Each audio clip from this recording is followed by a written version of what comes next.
Okay, welcome to our fifth video in a series of videos on factoring. If you're here, you should have already watched the video that overviews factoring, as well as the videos that illustrate the techniques for factoring with greatest common factor, difference of two squares, and perfect square trinomials. That brings us to our next method of factoring, which is quadratic trinomials of the easy nature. You can see what will follow that is quadratic trinomials of the harder nature. They're very similar problems. We're just going to focus in this video on the easy ones and take a look at the method for that. So let me go inside here into this part of the concept map, and we'll again create a bit of a sub-map here. So quadratic trinomials that are easy, I'll define what they look like in a moment, but for now, let's focus on the prerequisite skills. And there's just a few, again, because it is easy. One of the skills is listing the factor pairs of a given term in the expression.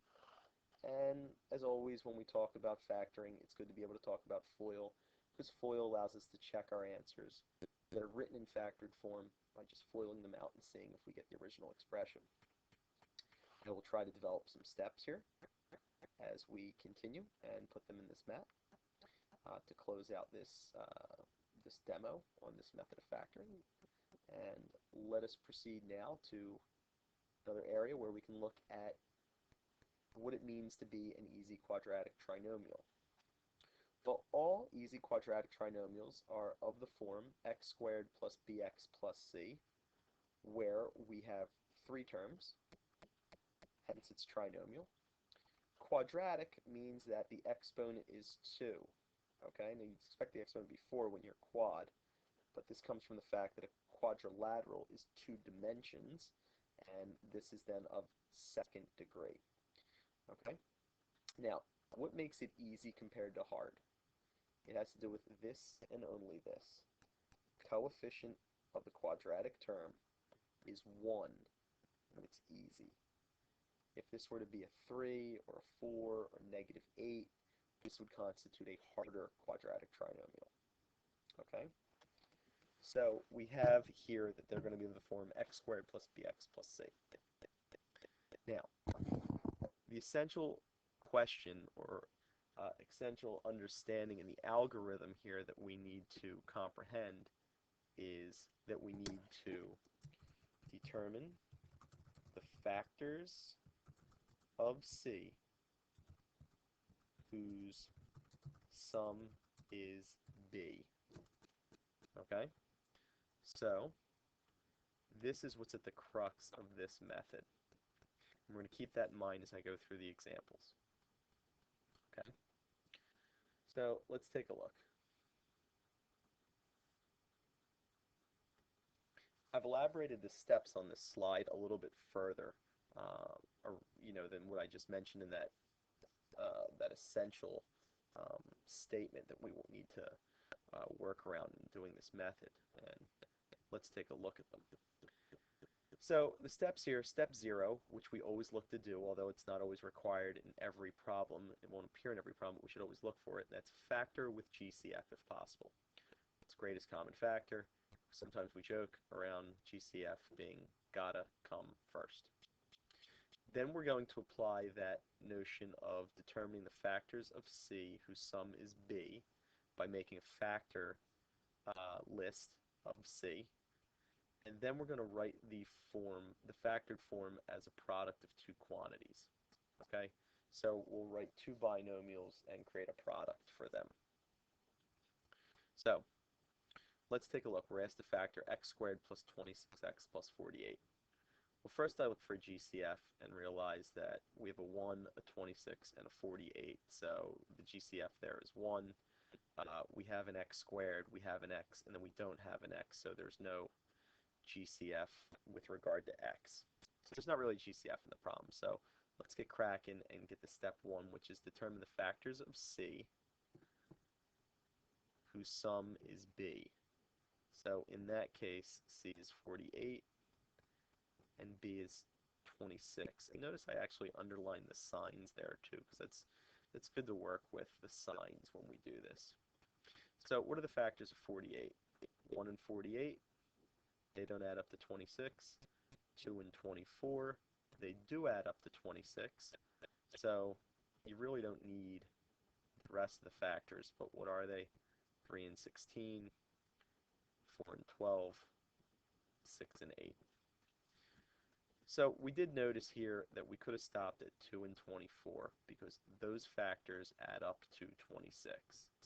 Well, then quite simply, you would set up two blank quantities.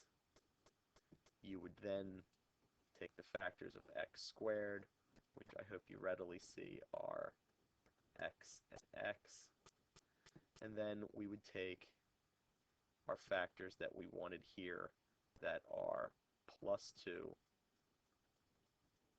and plus 24. If we took a moment to factor that, to FOIL that back out, you would in fact get the original problem. And we'll just take a look at that with the magic pen here. X times x is x squared. Then you get x times 24 is 24x. And 2 times x is 2x. Those added together are 26x. 2 times 24 is 48. Okay, let's move to the next example. And we see that we have y squared minus 11y plus 24. Well, I look for a GCF to start. I don't see the same letter every time. And the GCF of 1, 11, and 24 is just 1. So there's really no GCF again. So, again, I'm going to take the factors of 24, because that is C. And I'm going to see of those factors whose sum is B, which in this case is negative 11.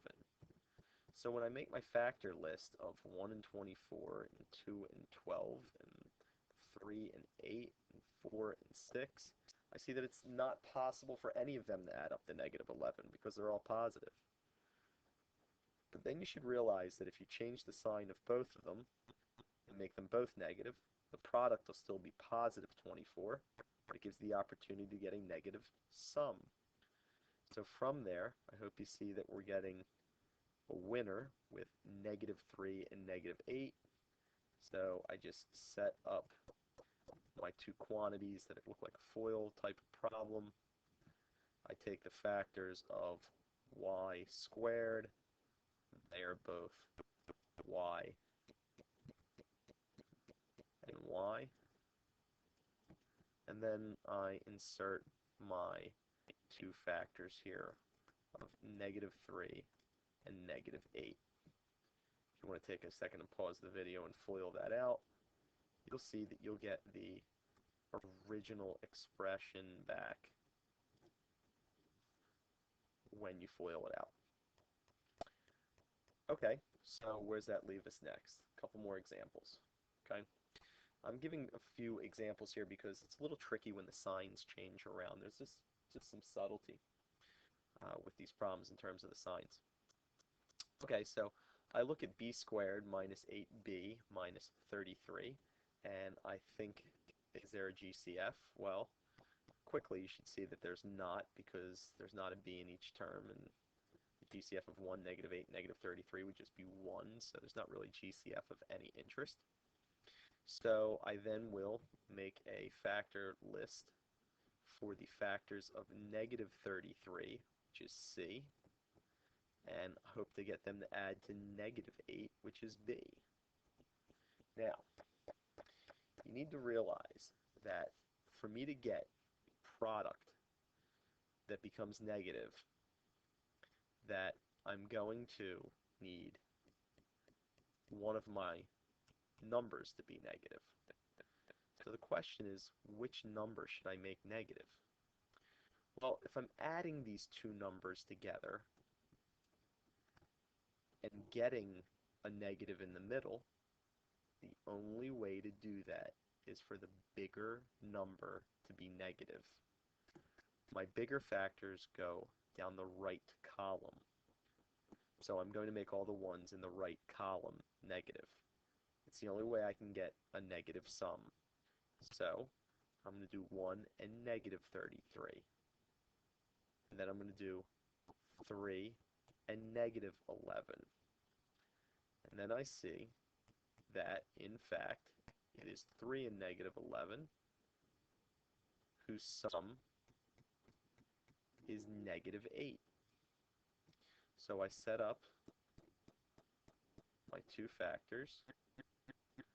I see that the factors of b squared that I'm interested in are, in fact, b and b. And then I need to insert my positive 3 and my negative 11. Now, just so you realize, I could have switched the order there and said that it was negative 11 and positive 3. Now, I didn't switch the signs. I actually switched the order of the numbers. It really doesn't matter. So, as long as I get the right sign, so plus 3 and negative 11 are inserted in, and the answer is then the quantity b plus 3 times the quantity b minus 11. Feel free to pause the video and FOIL that out if you'd like. Okay, in this last problem, we see here, if we take a look at it at first, 9x squared plus 9x minus 270, we see that the first number, the coefficient here, is not 1. So is this a harder problem? Well, it's actually an easy problem in disguise, because if you notice, I should be trying to factor with GCF if possible. Well, what is the GCF of 9, 9, and 270? It is, in fact, 9. So when I take out the 9, I'm going to get the remaining factor of x squared plus x minus 30. Now, I hope we see that in the inside factor, the number in front of the x squared is actually 1. So this is a little bit harder problem, but it's still an easy version because, again, with the 1 in front of the x squared, it makes it an easy problem. This 9 is a different factor. It's now factored out. It's not part of the trinomial expression per se. So what am I looking to do? I'm looking for the factors of negative 30 that add up to, being very careful here, positive 1. Okay? So we need to get them to be positive 1. Again, to get a negative, I've got to make one of my factors negative. So I'll start with 1 and 30 and just think for a second. Well, if the sum of these numbers would be the middle, the only way that I could get the middle term to be positive is if the bigger ones are positive. So I'm going to make my right column positive. Okay, so let's see what we have by doing that. It means I've got a negative 1 and 30 makes 30.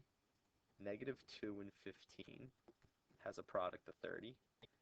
Negative 3 and 10. Negative 5 and 6. Now the question is, which of these have a product, a sum of 1, and that is negative 5 and 6. So I pull down my 9, and I set up two quantities. I look to see what my factors of this x squared are that I'm interested in. They are, in fact, x and x.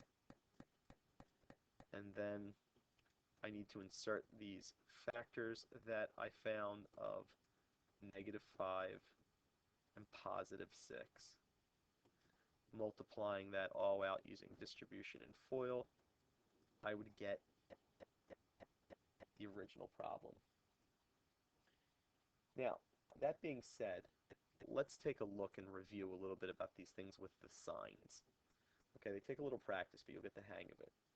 Okay, in this first problem here, we saw that the signs were all positive.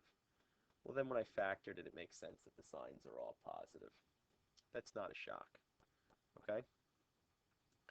Now, here, in this next one, I had a negative in the middle and a positive in the end. Well, that got me two negatives. Okay, So how can I encapsulate this into one rule? Well, let's see. The one way I could look at it is when the last sign is positive, it means that I'm going to get repetitive signs. And you could say that the sign that's in the middle term is the one that repeats. So let's see if that works. When the last term was positive, I got two of the same sign as the middle. That seemed to work there. Let's check it here. When the last sign is positive, I seem to get two of the same sign as I found in the middle. Okay, I said the same statement for both of these, and although they look a little different, that statement works for both. So, let's look at these next ones. These next ones, if you notice, problems both have something in common. C is negative in both of them. Well, how do I handle that? Well, I guess I handle that just by saying that I'm going to make my right column the same sign as the middle. And if you notice here, my right column is the same sign as the middle. So that takes a little bit of playing with, but again, if you are appropriately using this statement, determine the factors of C whose sum is B, those rules will naturally fall into line. Okay? So you just have to make sure the signs are correct for getting that product on the end when you're factoring it, and that sum in the middle when you're adding it. Okay? So that is what's key here. So let's go back to the concept map here after I take a little screenshot of these steps. Okay? And put them in the map. Okay? So we see here that along the steps there's the sort of model for what the quadratic trinomial is. And as always, we look to do greatest common factor. And if that's not available, we move forward for these quadratic trinomials and see that we're going to find the factors of C whose sum is B. Again, making sure that we don't make sign mistakes. So feel free to enjoy, practice. I hope this is something that you saw was decently easy. And we'll move on to the harder ones in the next video. Enjoy.